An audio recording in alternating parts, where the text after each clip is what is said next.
Pretty familiar gospel story, right? Sometimes we think, or sometimes people like me think, well, that's a story about money. That gospel story is not about money. Strikes me that gospel story is about control. Sometimes people like me will hear that kind of story and will think, well, the Pharisees are just being mean. Those folks who are testing Jesus, Pharisees are not being mean. They're scared. This is a story about scared people wanting control, which means, y'all, that's a story about me. Anybody in this room other than me likes control and gets scared when they don't have it? No kidding. I'm the only one? Okay. Indulge me then. Jesus has got a point to make in his interaction. And because I think this is a story about scared people wanting to be in control, I think his point is about letting go. In fact, I think over and over again, the point that Jesus is trying to drive home is that if we want to grow, we must let go. If I want to grow, I've found over and over again across the space of my 48 years that I got to let go. And anybody who's lived for a minute, knows like I do that there is an awful lot in this life to let go of. And my experience is that I can choose to let go. Rid me of the bondage of self, O God, that I may better do thy will. I can choose to let go. Does that make sense? But no matter, because if I don't choose it, life will force it on me. Life is a way of loosening my grip.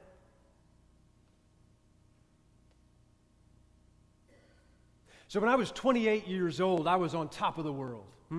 Anybody in here remember being on top of the world? Whether you were 28 or not. The world is mine, baby. When I was 28 years old, y'all, I was on top of the world. I was newly married to the girl of my dreams. I had just finished seminary. I was going to launch out into this world as God's boy, a priest who's set to save the world. And me and that girl of my dreams, we're going to start a family, just the whole bit. When I was 28 years old, I was on top of the world. And then a doctor in a fertility clinic in Chattanooga, Tennessee, looked me dead in the eye one afternoon and told me that I had less than a 1% chance of having biological children. This girl of my dreams and I were sitting in this doctor's office. We were sitting in those two chairs that sometimes sit in front of big desks where people with some knowledge and power are on the other side. We were looking him dead in the eye, and he looked us dead in the eye and said that to me. But as soon as he said it, what I locked onto was this huge painting. This thing, y'all, was life-size behind his desk, hanging on the wall there. It was an enormous painting of a physician performing some sort of medical procedure on a patient, like bent over a patient, and then standing over the doctor in the painting with his hands on the doctor's shoulders was an image of Jesus. And I remember thinking that both the aesthetic and the theology of that painting were just too much. As we stayed down in my home state of Georgia, it was a little tacky. And in that moment, I was like, come on. I went to Sewanee. I'm judgy. Huh? And in the moment, that painting was like a slap in the face. And I thought to myself, what is the message here? God is causing God is causing this bad news? Is that? And you know what happens when you get bad news in a doctor's office like that? You know what you do? You just go. There's no liturgy. You just go. And so that's what we did. We got up. And we walked out unceremoniously carrying our heavy news out into the parking lot and on into the day. And I'll never forget it. I can see it in my mind's eye right now.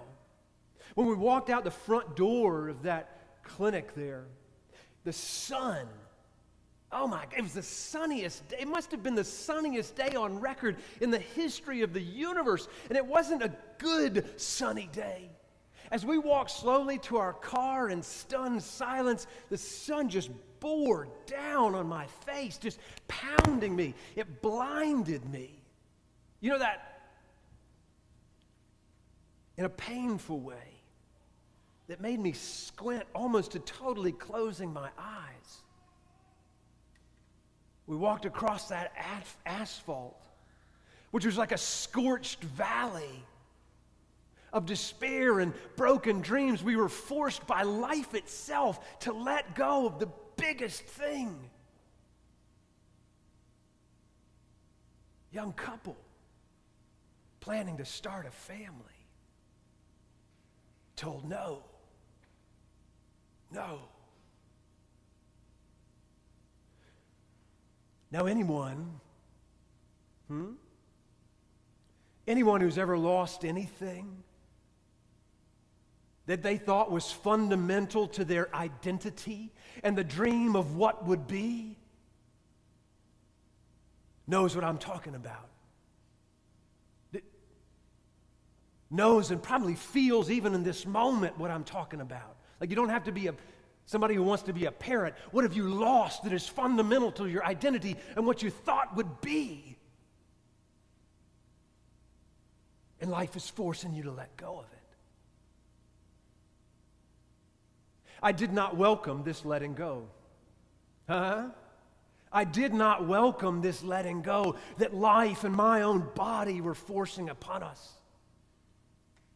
And looking back, I can see that it was an early lesson that I'm only now maybe beginning to understand. And the lesson is this: all that we have is gift. And all of it is simply on loan from the giver of the gift, God. And that girl of my dreams and I, from that day onward, for a little while, we just stumbled around. We stumbled around in that barrenness. And then we found something buried in that barrenness. The grace of adoption. And I sum up adoption like this: adoption is holy ground that a whole bunch of adults gather on. Each of those adults give up a lot of control to one end: the hope of saving a child. And trust me, everybody lets go of something. Adoption requires immense amounts of heartbreaking letting go on all sides. And this is why, from the start, from their earliest days, I have told my adopted daughters that their birth parents are the bravest people I have ever known, because they let go of them in order to save them. And this is also why there is nothing that makes me more angry and ferocious with love than when someone denigrates anyone in that circle, especially birth parents who have let go. So I met my oldest daughter in this valley of scorched earth that was our barrenness when she was just a few weeks old. And the minute I laid eyes on her, I fell head over heels in love with her. It was on a playground of a Chick-fil-A in Dalton, Georgia, and I knew in an instant that she would be knit to my heart forever. She was and is pure and precious gift given to us by God when we were at our lowest, forced to let go of our dreams, totally unable to start a family under our own steam. Y'all seem like a safe group of people, so I'm going to say this. I am not a perfect parent. I have made many mistakes today, many to come. But do you know the biggest mistake I've made as a parent? It is this: I forget that child, that daughter of mine, does not belong to me. I forget that she doesn't belong to me. She's God's girl. That's what this gospel drives home. Jesus says, give to God the things that are God's. She's God's girl, on loan to me. She does not belong to me. And every day I must give her back to God. That little baby I met at the Chick-fil-A in North Georgia has now gone off to college. Loving her without being able to control her? Y'all is slowly making a man out of me.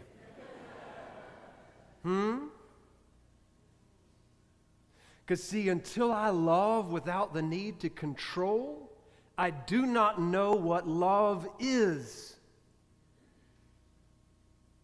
Can I say that again for myself, not for y'all? Until I love without the need to control, I do not know what love is. Darn it. See, my job is to love her without attachment to outcome. My job is to help her as I'm able. My job is to teach her to love what's right in front of her. And my most important job as a parent is to remind her as often as I can that she is God's girl. She belongs to God. It's what we said to her in her baptism. It's what we've all had said to us in our baptisms. She's God's girl. And this is true. Like, that's my job. This is true for everyone I know and love. That's my job. To love you as one of God's kids, not mine. This is true for all the people I don't know and don't love. All of us and all of this belongs to God.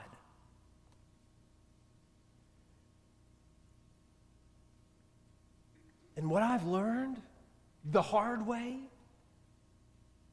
is that when I try to control things and people, the truth is, my need to control controls me. That's what the Pharisees are struggling with. That's why I say the Pharisees are not mean. They're human. And what Jesus is trying to teach them, as he's trying to teach me, is that if they do not let go, they will not grow. But if they do let go, if we will let go, then we give God the opportunity to make something out of nothing. And baby, that's the deal. So 20 years later, isn't it something, hindsight? 20 years later, when I think back on that painting that was just,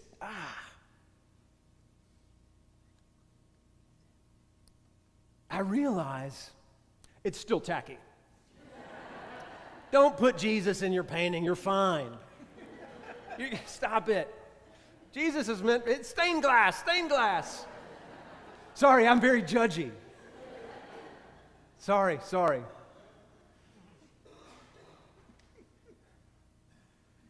I realize that though, from my judgmental perspective, the painting is inartful, the deeper truth is that it's true.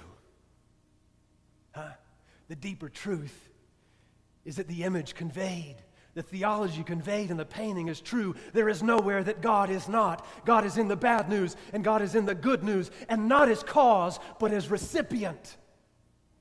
Did y'all hear what I said?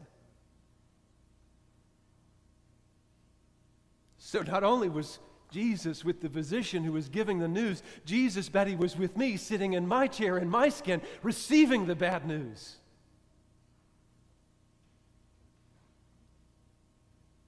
And when I let go, when life breaks me, and I let go, what I've discovered, y'all can look at them walking around. We call them Grace, and we call one of them Grace, and we call one of them Mary. What I've discovered is that when I let go, God sweeps in and says, all right, brother, now let's make something out of that which is broken.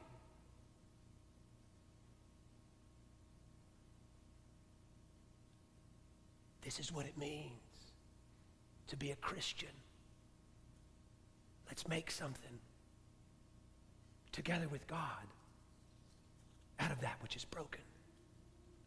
And so when I look back on it, today, that sunlight, you remember the sunlight that blinded me? Now it's not a blinding light. It's an illuminating light. Now, that same sunlight is the overwhelming, heartbroken love of God saying, come, child of mine, come, son of mine, walk this way. Let go. We'll head into the unknown together. See, if we let go, we will grow. And love will lead the way. If we don't let go, for a while anyway, we'll be blinded by our need to control. So I say, why don't we let go? Anyone who's lived for a minute knows there is an awful lot in this life to let go of.